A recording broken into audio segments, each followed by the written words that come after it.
Well, hello folks, and welcome to my video number 3 on globalism, version number 3. On this recording, I'm gonna try to touch base one of the probably most important pillars of globalization movement, globalism. Uh, Maybe along with a couple others, but I want to start with the climate change. As you know, the name climate change is a relatively new name because the name for a long time it used to be known as global warming.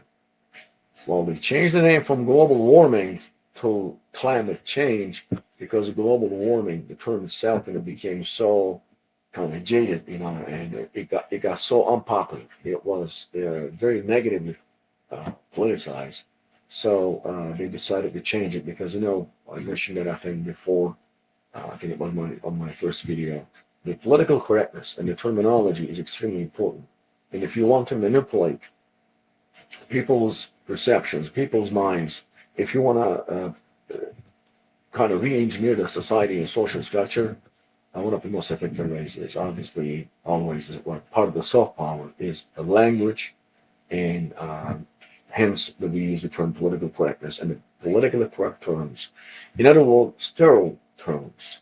In other words, when people use these terms, they unconsciously start thinking along the lines that the masters want people to think about.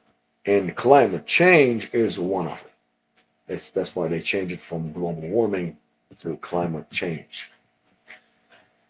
Um, okay, let's start with that. So I want to kind of cover a few things in regards to climate change, and along with why, for instance, Donald Trump was trying to prevent doing everything.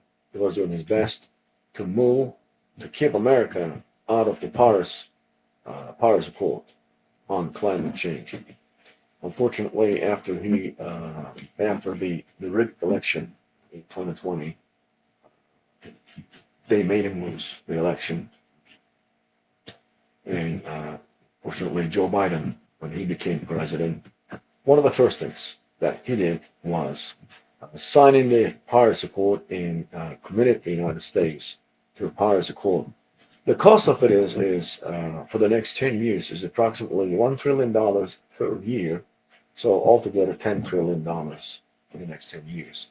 That's the cost of committing the United States to renewable energy resources and you know the green technology, green energy, whatever the names that they're coming up with, and it was the $10 trillion. So I'm kind of let's step back here now. I'm going to step back and I want to share something, and I want to ask you this question. Basically, what I'm trying to do is this. Maybe I'm not following. Maybe I'm not understanding, and I want somebody, a smart person, help me to understand this. The total carbon footprint of the entire United States, the continental United States, entire U.S. manufacturing, entire U.S. energy utilization. When you look at the whole global scale, entire global scale, the contribution of the United States to the CO levels in the atmosphere is measured in single digits in percentage terms. Maybe it's 3%, maybe 4%. I mean, it's definitely a lot less than 5%. I know. So having this said, okay, this is the reality. Even if today the whole entire continent of the United States, imagine that, just imagine that, is sinking into the ocean, okay? Everything is over. Everything is finished. Nothing else is going on. Forget about any kind of air pollution, factories, manufacturing, uh, the smoke fumes coming out of cars, machinery, all that, the smokestack factories. Forget about all that. Not a single person is even breathing. The entire United States sinks down to the ocean. That means the overall CO2 levels will be only a few percentage points less. Okay, a few percentage points less. Now, this is what I'm trying to figure out. Given this fact, and this is a fact, how is it that American people can justify and accept? How is it that that can make any financial monetary sense to spend $1 trillion every year for the next 10 years, altogether spending $10 trillion by committing to the Paris Accord, which is trying to, in its charter, right, trying to control the emissions, try to control the CO2 levels in the atmosphere. And this is the total contribution of the United States as in terms of the CO2 levels. And is there any proportion? Look at the amount of money America is going to spend. This is how much they're committed. And look at their contributions of the total emission levels globally. There is absolutely no correlation. There is absolutely no relationship. This is incredibly asymmetric. Yet the commitment is there because Joe Biden signed the contract, signed the pact, the accord. It's called Paris Accord. And this is what the United States is responsible now as far as monetary contributions to to achieve the goals that they set. The entire whole, green energy, zero tolerance, clean energy, renewable energy resources, and all that. On the other hand, let me ask you this. Do you know who is heavily, heavily contributing to the overall emission levels that they're trying to minimize? You know which countries those are? Number one is China, and number two is India. Do you think China and India are making any meaningful contributions, any meaningful work, putting any meaningful effort towards establishing the goals that are set forth in the according to the what is it called, the Paris Accord? What do you think their number one agenda in their policies? What is it that has the highest importance? What has the highest priority, do you think, for China, for Chinese nation, Chinese economy, and Indian economy? Well, China cannot even feed their own people. India lives in extreme poverty. And within the last couple of decades, China, maybe within the past 3 decades, actually they elevated approximately, give and take, 800 million people out of poverty. And when I say poverty, the level of poverty cannot be measured in terms of the concept of poverty that is expressed and defined in the United States. It is far, far worse kind of poverty. It is also called abject poverty. Even that term is not enough to explain the amount of the level of poverty that was in existence in China for everybody only 3 decades ago. And China rescued 800 million people out of that kind of extreme, abject, miserable poverty levels. And while doing this, climate change was not even the last item on their priority, the list of priorities. It wasn't even the last thing that they worried about. The similar dynamics apply to India, similar economic conditions and situations, and still most of the country is in, I would say, abject poverty. Yet India, still within the last couple of decades, managed to rescue also, I think about 400 or so million people out of abject poverty. These nations, I mean, think about that. This is human nature. Put yourself in that place. Put yourself in those countries' position. You're in abject poverty. You cannot even feed yourself. You cannot even feed your own children. When you're sick, you don't have any medication. You're You cannot heat your house. You're freezing to death. Uh, extreme misery.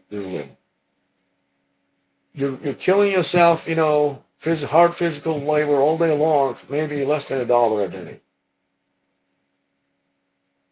Now, ask anyone in this condition. Do you expect these people to rescue themselves out of this level of misery and poverty and to get more prosperity in their nation? Or do you expect these people in this kind of position, to consider contributing to clean energy, renewable resources, applying production techniques that would be producing less carbon dioxide emissions? Well, I think, I can kind of hear what you're saying. No sane person ever would say uh, anything otherwise. You know what the answer is.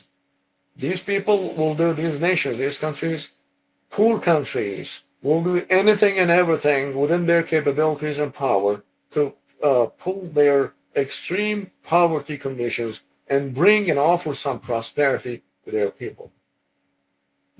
And clean energy, climate change is not even going to be the last item on their priority list of priorities.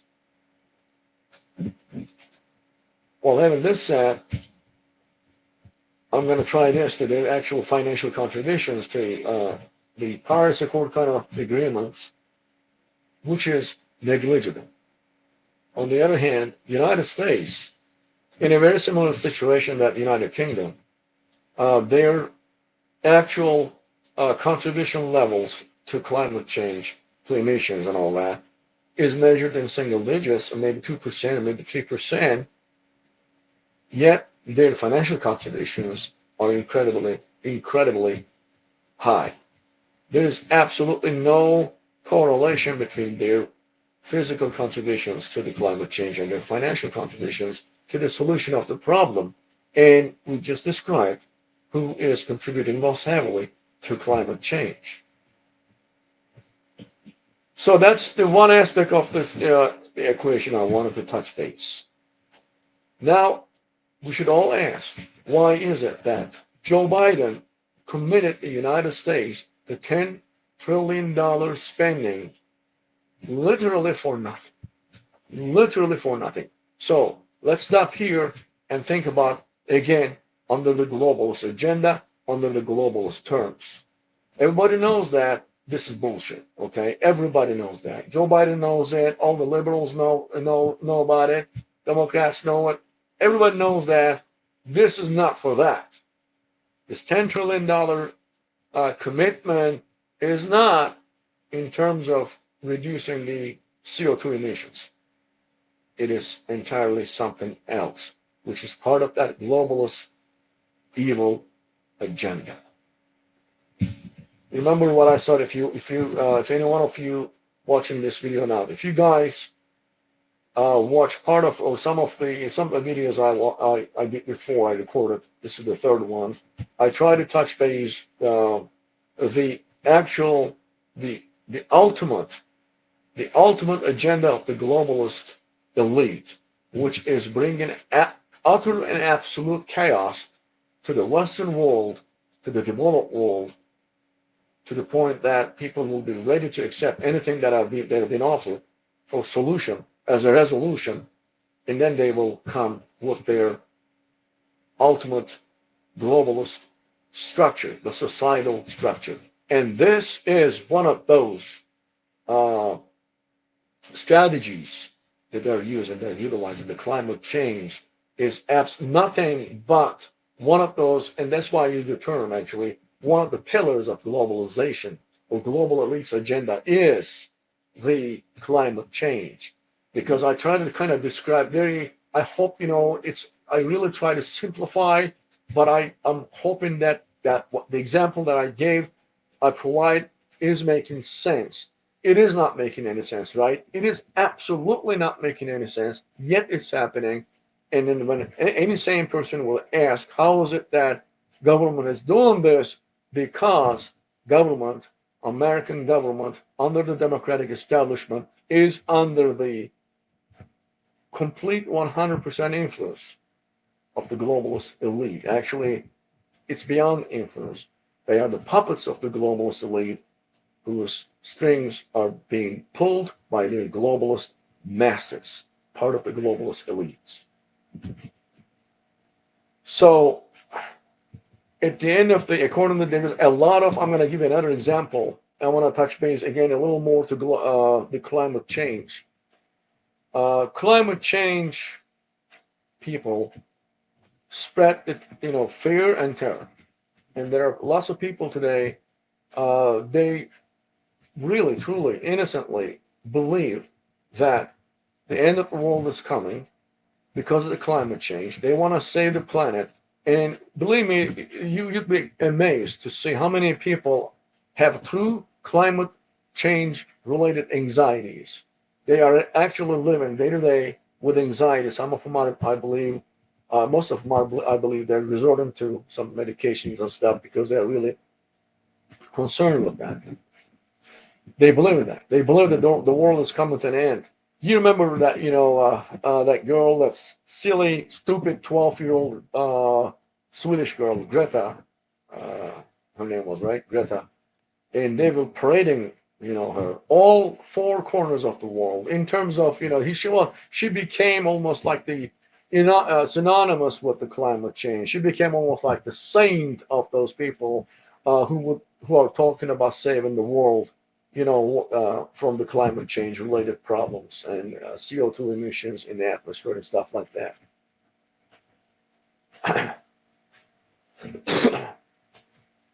Let's talk about a few other aspects of it. They kept saying, they kept bringing statistics, data, all kinds of analyses, scientific analyses based on data that they're supporting they're trying to support their argument, which is what?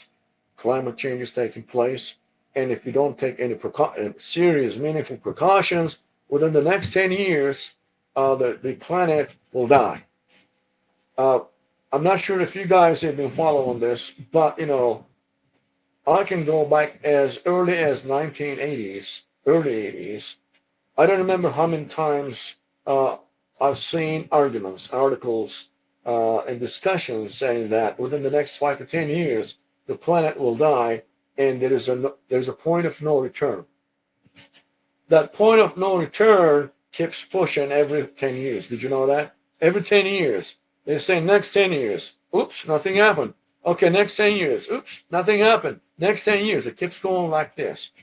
They don't get tired of this charade. And then they're saying next 10 to 15 years, the world is coming to an end unless we take meaningful precautions today. And this Paris Accord, Paris Agreement is one of them. Is the number one. That's the biggest one. That's why I said, $10 trillion for that's the cost to the United States for the next 10 years because of the Paris Accord. They keep pushing the envelope. They cannot prove this. And one other example I want to give you is this. There are a lot of people, young doctoral candidates, PhD candidates from various major universities who are working on the subject matter, who are working on the climate change, whose dissertations, thesis work or dissertation work subject matter is on climate change, and they're trying to prove themselves academically to get their PhD degrees, right? And they come up with their research, and then they're doing their best. Obviously, they got to prove themselves, and they're coming up with results. And their results, so many of them are really, I mean, very well prepared. These are like extremely bright individuals, you should say that. Extremely bright individuals coming up with their research, scientific academic research, without any kind of bias, truly scientific. And according to their research, their data is not supporting what the climate change people are trying to get the people in the world believe. If this is the case, do you know what's happening to those people who are trying to get their doctoral degrees in this area? Uh, their their research, their dissertation are being declined, regardless of how good it is academically. Or if they are, let's say, they happen to, defend their PhD dissertations, and they got a job in the academia, but they're new yet. They're not tenure. They don't have a tenureship, so they got to work at least 10 years within the institution to prove themselves, so they can be the tenure professor. Tenure professor means he is a part of that academic institution. He cannot be fired. Up until that point, their contract is being renewed, every year, subject to his or her academic performance. So now, if let's say this person who is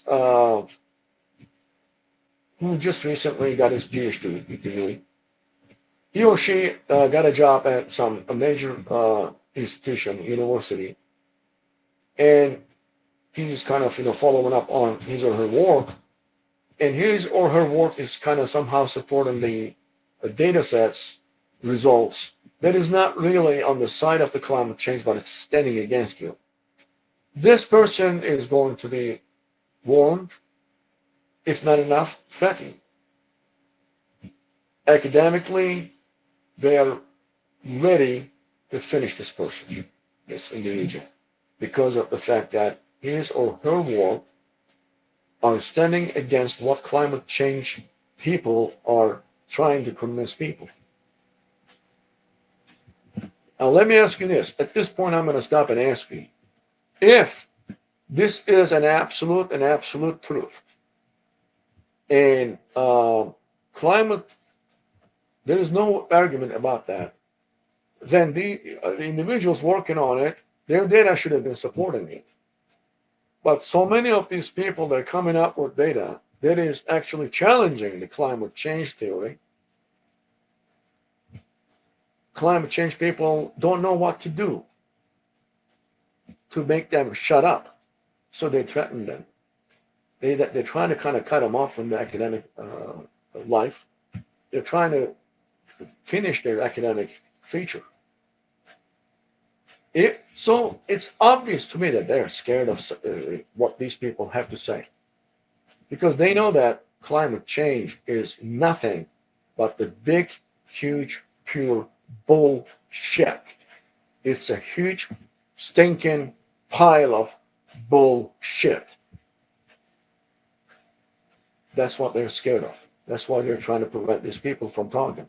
That's why if these people, as the young academicians, if they have data sets challenging the climate change so-called theories, I wouldn't call it scientific theory, it's a charlatanship, then they're going to threaten them. This is happening. This is a real thing.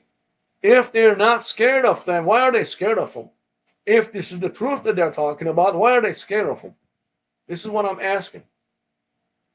That was a second aspect of it that I want to touch base, and there's one more, the third aspect. Um, the in the U.S. now, factories, the companies who are involved with manufacturing, actually smokestacks and the manufacturing business, they have to buy rights to pollute, and they purchase actual rights to pollute from the government, and they have an ability to buy and sell the amount of rights they have. They can kind of they can actually trade these rights, very similar to stocks and bonds. They buy and sell these, and because of that, there's now a large market, a rich and deep market, just like a stock market. And now they are actually doing speculation kind of stuff going on, just like people are betting on the market stocks, right? Like a futures and options markets, in based on stocks and bonds and other financial instruments. this pollution rights or polluting rights became in and of itself, they became like a financial instrument similar to acting and functioning similar to stocks and bonds and mutual funds and other financial instruments that companies can go short and long, similar to futures and options or swaption markets. That is also part of the business. That is also part of the deal. That is going to make certain individuals or groups or companies extremely rich. Yet, people who innocently believe in climate change are not even aware of these things. They were made to believe to the extent that they do not even for a split second uh, kind of being suspicious and having any level of doubts. Religious, like a religion, like faith. It's all faith based. Just like people who have faith in certain religion, who have a deep faith, I mean, who are very religious, would not even have a slightest amount of doubt, but his or her beliefs are absolutely correct. Anyone else's who believe in something else, anyone else's who are not believing in the exact same thing that like they believe, it is a disaster. Everyone is wrong. This is how it is. This has gotten to the point that I call climate change kind of similar to cult movement, some kind of a cultist dynamics that it has to it.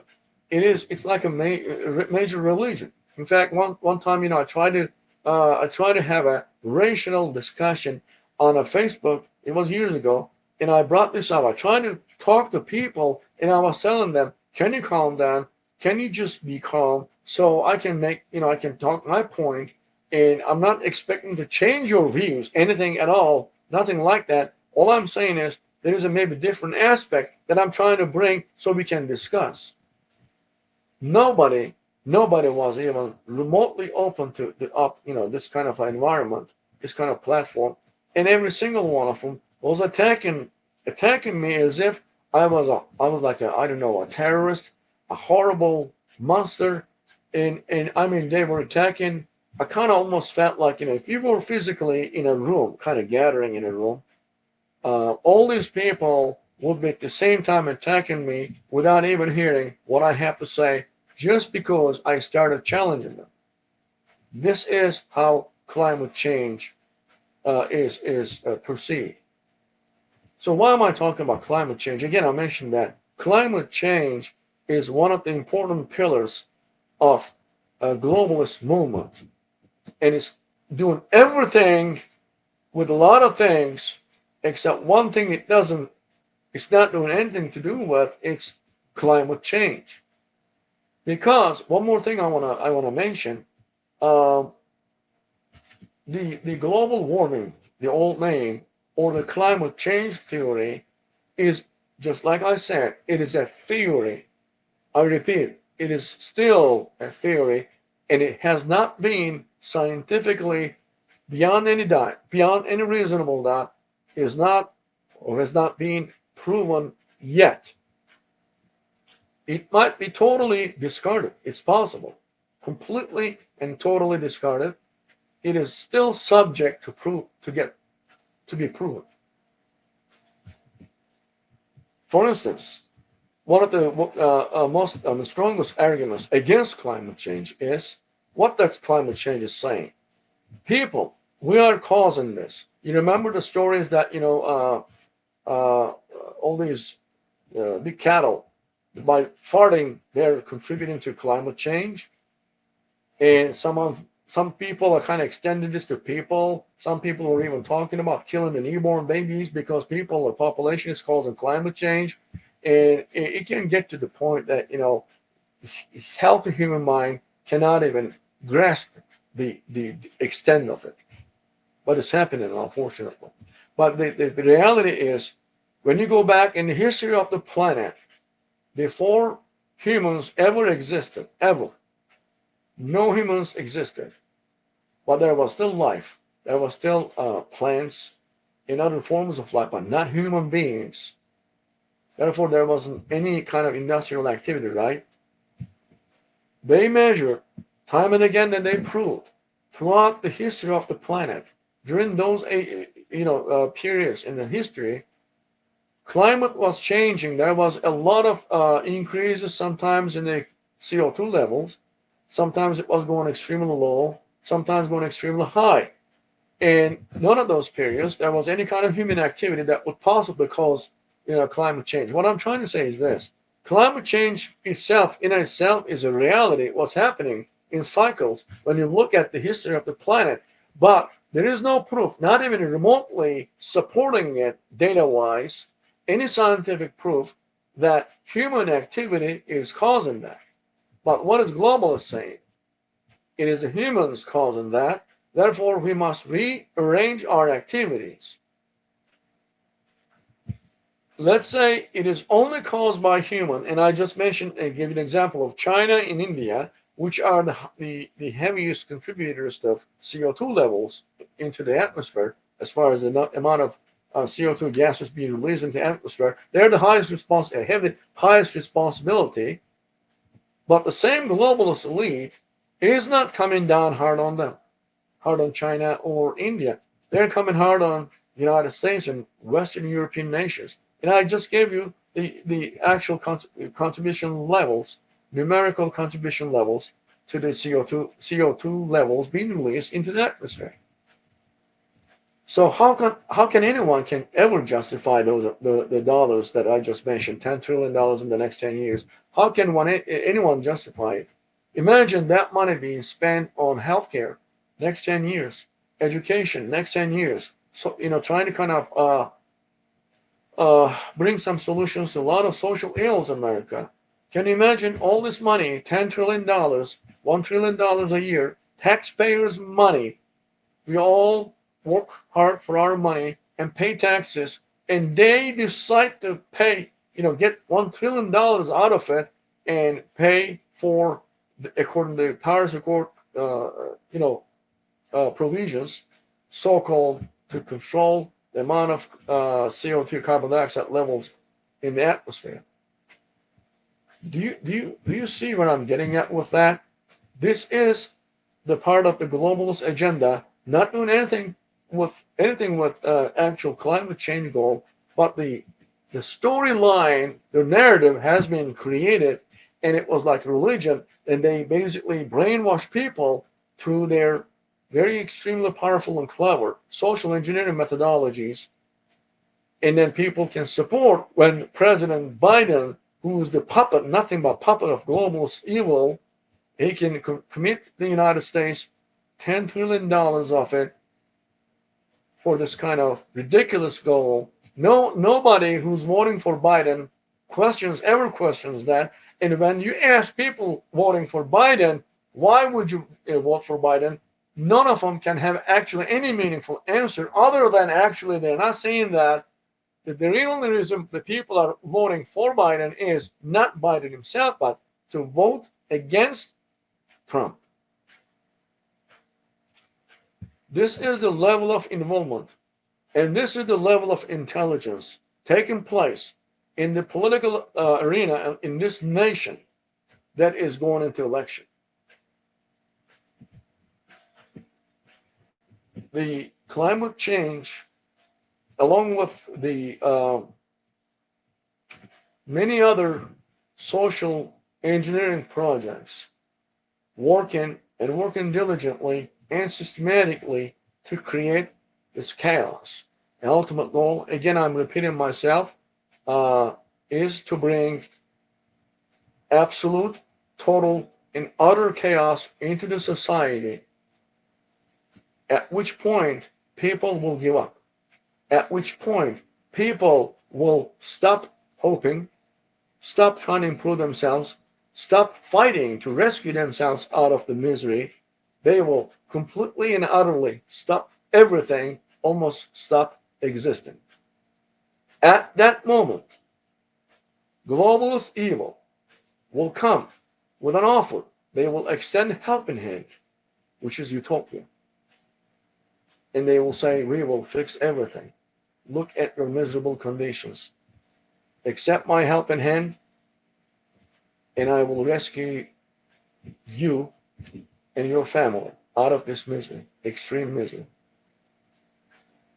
That's why they have to first bring the chaos, create the chaos, and the chaos has several different dimensions. The financial dimension and climate change is one of the contributors to that financial chaos and financial disaster. There is also creating terror, creating fear, uh,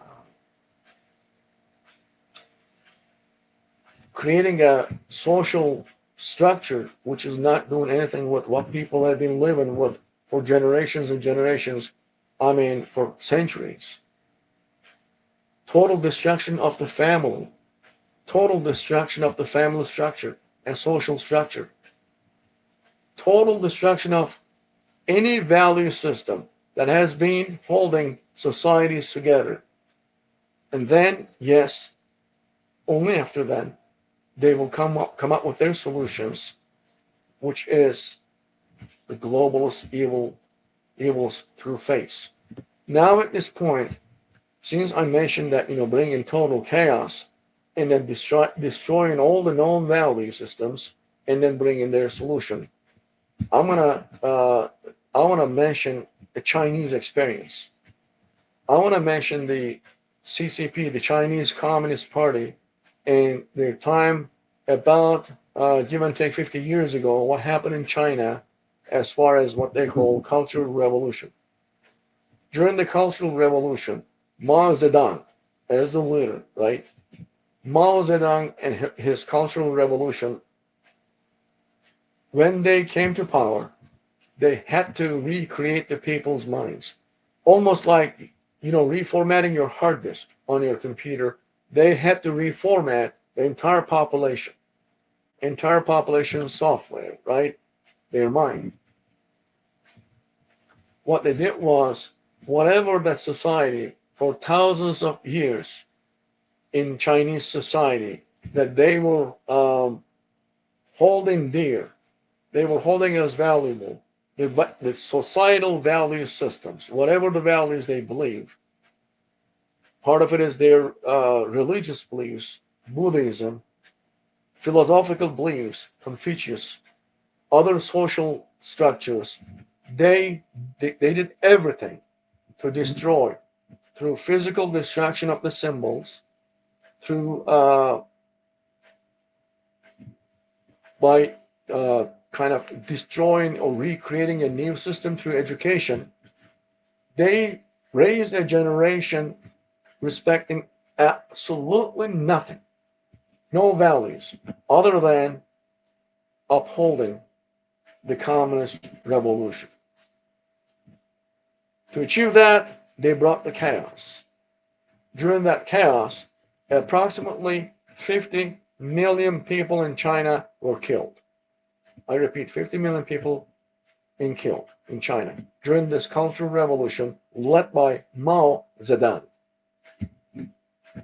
The reason I'm saying that is the dynamics are similar. I'm using that as an example that would explain the globalist mindset and globalists' agenda, and it can kind of almost illustrate perfectly.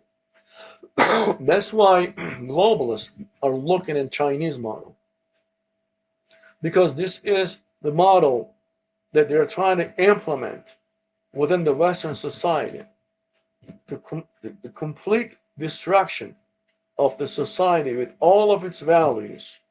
If it's family values, in the way the family structure must be utterly destroyed.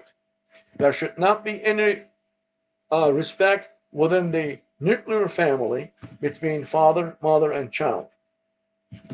Child, there's no need to uh, save a child. And hold on a second, I'm looking at my battery. So I'm gonna have to wrap it up real quick because I'm actually sitting somewhere else and my battery is running quite rapidly. So I'm gonna wrap it up here. So these three examples I gave you are basically kind of hopefully describing and depicting the horrible levels and dimensions of globalist evil. Thank you very much for listening to me. I hope I see you again on another video. Bye bye.